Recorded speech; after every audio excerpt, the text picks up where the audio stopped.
तेज प्रताप यादव के बाद चिराग पासवान को मिला चाचा का धोखा। पारिवारिक कलह खुलकर आ गया सामने। दोस्तों नमस्कार, मैं हूं आपका दोस्त स्केच चौधरी।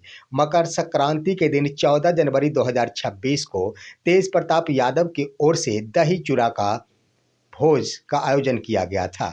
लेकिन दोस्तों यहाँ पर खबरें और साथ ही साथ सियासी गलियारों में ये सूचनाएं मिल रही थी कि तेज प्रताप यादव उस दही चूड़ा भोज के बाद अपने परिवार के साथ घुल मिल जाएंगे। लेकिन हुआ कुछ और, क्योंकि तेज प्रताप यादव ने कुछ और ही राजनीतिक महत्वाकांक्षाएं की सपने पाल रखे थे। वहीं पर देख लिया जाए, तेज प्रताप यादव के भोज के ठीक अगले दिन चिराग पासवान भी अपने घर पर दही चूड़ा भोज का आयोजन किए थे। लेकिन चिराग पासवान भी आखिर उस भोज का कुछ और ही उद्देश्य रखे थे।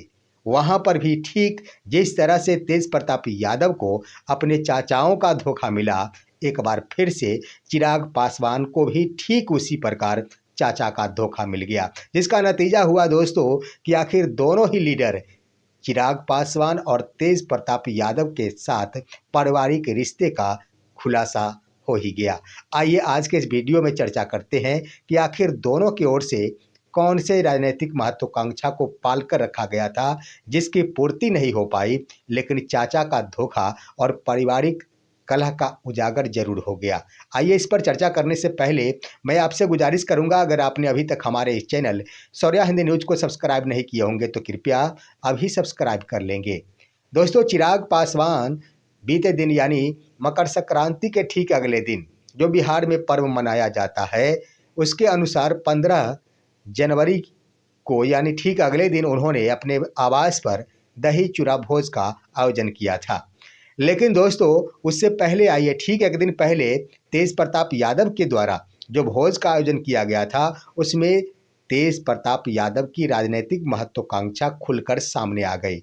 यूँ तो गनीमत कह दिया जाए, तेजस्वी यादव या फिर उनके परिवार के लोग इन बातों को समझ रहे थे, क्योंकि उस पूरे भोज के आयोजन का एक ही उद्देश्य था कि तेज प्रताप यादव अपनी पार्टी जनशक्ति जनता दल को राष्ट्रीय जनता दल से ऊपर परोस कर दिखाना चाह रहे थे। और दूसरी बात कि वो अपने आप के लिए, खुद के लिए एमएलसी का पद चाह रहे थे। साथ ही साथ विभिन्न यानी बड़े बड़े लीडरों को उनके स्तर से आमंत्रित किया गया था। आमंत्रण के क्रम में भले ही लालू प्रसाद यादव वहां पर पहुंच गए, जिसका उन्होंने भरपूर फायदा भी उठाया।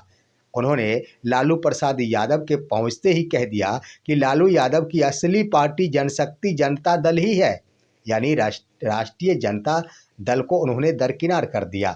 यानी पूरा का पूरा फायदा उन्होंने सिर्फ एक परिवार के सदस्य की उपस्थिति पर लेना शुरू कर दिया। जरा गौर कीजिए कि वहां पर अगर राबड़ी देवी पहुंच जाती, तेजस्वी यादव पहुंच जाते, मीसा भारती पहुंच जाती तो और कितना फायदा लेते। लेकिन आखिर पारिवारिक कलह का तो उजागर हो ही गया। लेकिन चाचाओं की ओर से भी पूरा धोखा मिला तेज प्रताप यादव को। तेज प्रताप यादव को लग रहा था कि मुख्यमंत्री अगर पहुंच जाए तो उनके इस भोज में और भी 4 चांद लग जाएंगे। लेकिन सिर्फ एक ही नहीं दोस्तों, तेज प्रताप यादव के पूरे फैमिली, चाहे तेजस्वी प्रसाद यादव हो, चाहे तेज प्रताप यादव हो, चाहे उनकी बहन हो, उन सभी की ओर से चाचा के रूप में कई ऐसे लीडर हैं जिन्हें चाचा कहकर संबोधित किया जाता है, जिसमें प्रथम नंबर पर आते हैं मुख्यमंत्री नीतीश कुमार। मुख्यमंत्री भी आखिर नहीं पहुंचे, जिसका नतीजा हुआ कि उन्हें चाचा से धोखा मिला। उसके बाद राम कृपाल यादव, जिन्हें वो चाचा कहते हैं, उनसे भी धोखा मिला, क्योंकि वो भी भोज में नहीं पहुंचे। विजेंद्र यादव, उन्हें भी चाचा कहते हैं, वो भी नहीं पहुंचे। तेज प्रताप यादव को उन चाचा से भी धोखा मिला। श्याम रजक, जिन्हें चाचा कहते हैं, वो भी नहीं पहुंचे, वहां भी धोखा मिला।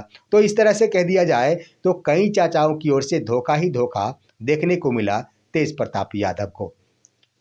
और इन सभी नेताओं, बड़े बड़े दिग्गज नेताओं के नहीं पहुंचने से स्पष्ट हो गया कि तेज प्रताप यादव की जनशक्ति जनता दल कोई ज़्यादा दम नहीं रखती है, भले ही भरसक प्रयास किए गए हो तेज प्रताप यादव की ओर से। तो वहीं पर कह दिया जाए 15 जनवरी 2026 को जब चिराग पासवान की ओर से दही चूड़ा भोज का आयोजन किया गया, तो वो भी ये परिदृश्य सामने उभार कर देखना चाहते थे कि हमारी पार्टी की अहमियत क्या है, लेकिन वहाँ पर कह दिया जाए तो पारिवारिक कलह का उजागर हो ही गया।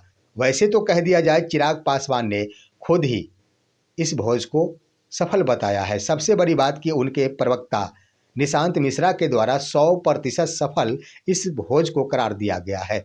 लेकिन दोस्तों यहाँ पर मीडिया भी उपस्थिति दर्ज कराई, लेकिन मीडिया के सामने जब कुछ सवालों के जवाब देने के क्रम में चिराग पासवान आनाकानी करने लगे, उनके प्रवक्ता जब पीछे हटने लगे, तब तो और भी खुलासा हो गया कि आखिर इस भोज के अवसर पर बोलने में ये बड़े नेता क्यों कतरा रहे हैं।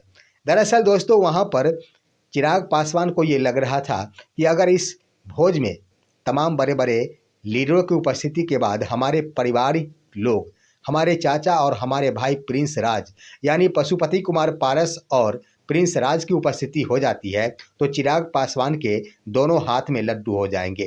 क्योंकि एक तो इस बार 19 विधायकों की प्राप्ति के बाद वो बड़े ही जोश में दिख रहे, उधर से अगर पारिवारिक एकता यानी चाचा की ओर से एकता हो जाती है तो सब कुछ हो गया।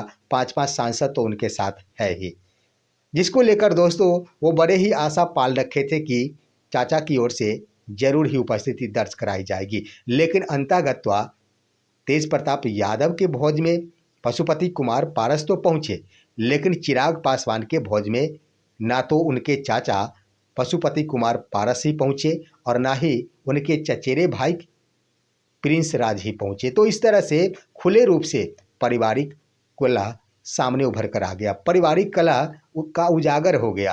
अब आइए यहाँ पर मीडिया के द्वारा जब पूछा गया उनके प्रवक्ता निशांत मिश्रा से कि पशुपति कुमार पारस दिखाई नहीं दे रहे हैं, इस पर आप क्या कहेंगे, उनकी उपस्थिति नहीं है।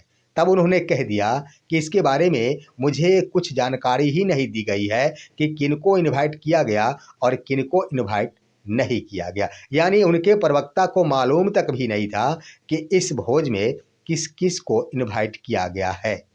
तो स्पष्ट झलकता है दोस्तों कि आखिर इस भोज को कितने हद तक सफल करार दिया जा सकता। लेकिन वहीं पर जब चिराग पासवान से मीडिया के द्वारा पूछा गया उनके चाचा के बारे में, तब कुछ भी बोलने से इनकार करते हुए सीधे उठकर चिराग पासवान आगे निकल पड़े। इससे स्पष्ट हो गया कि पारिवारिक कलह जरूर है जिस पर वो बयान नहीं दे रहे हैं। तो इस तरह से भले ही मुख्यमंत्री की उपस्थिति चिराग पासवान के भोज में हो गई, नितिन नवीन की उपस्थिति हो गई, जिसको लेकर वो अपने भोज को 100% सफल मानते हैं, लेकिन अपने चाचा की अनुपस्थिति के कारण कितने प्रतिशत यह असफल रहा, इस पर भी बयानी होनी चाहिए थी। वैसे कह दिया जाए तो यहाँ भोज पूर्ण रूप से कह दिया जाए व्यवस्था में दोनों के ओर से कहीं से कोई कमी नहीं छोड़ी गई, लेकिन जिनके लिए आशा पाली गई थी उनकी कमी जरूर रह गई। दोस्तों ये है आज की खबर, आप इस पर क्या कहेंगे, अपनी राय कमेंट के माध्यम से दीजिए। हमारे इस वीडियो को ज़्यादा से ज़्यादा लाइक और शेयर कीजिए और अब दीजिए अपने दोस्त को इजाज़त। हम फिर मिलेंगे आपसे अगले वीडियो में, तब तक के लिए नमस्कार।